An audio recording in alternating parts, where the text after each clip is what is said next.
Bonjour à toutes et à tous. Aujourd'hui, on va vous parler du DA, du dossier administratif de l'agent. Donc, le dossier administratif est prévu au statut du personnel, à l'article 4. Alors, à l'article 4, les pièces intéressant la situation administrative de chaque agent sont classées dans un dossier numéroté, enregistré, archivé.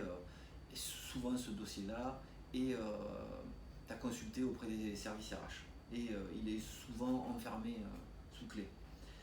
Donc dans ce dossier-là, ne doivent pas apparaître tout ce qui concerne vos opinions politiques, philosophiques ou religieuses, ça c'est la loi.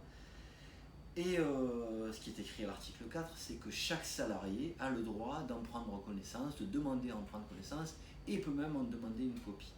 Donc ça, c'est ce que nous dit le statut. Ensuite, comme on vous le dit régulièrement, à l'article 2 du statut, toujours le statut du personnel, parce que nous on le défend clairement, donc le statut est complété d'instructions générales et concernant le dossier administratif, l'instruction générale qui nous intéresse est l'instruction générale 488 dans laquelle vous verrez, on va la mettre en libre accès pour que vous en ayez connaissance, l'ensemble des documents qui y figurent, la façon dont elles sont classées et archivées.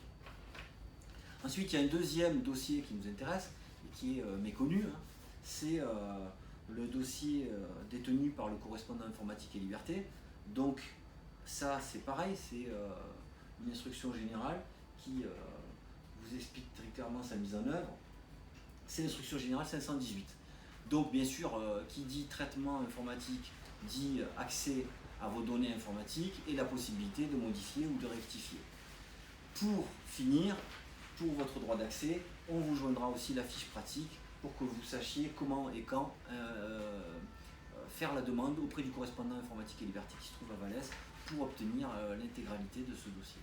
Voilà, ça vous permet, pour ceux qui le souhaitent, par curiosité de savoir ce qui s'y trouve, d'en obtenir une copie, et pour ceux qui souhaitent entamer des procédures judiciaires, c'est à minima ceux qui doivent réclamer avant qu'il ne soit trop tard. Voilà.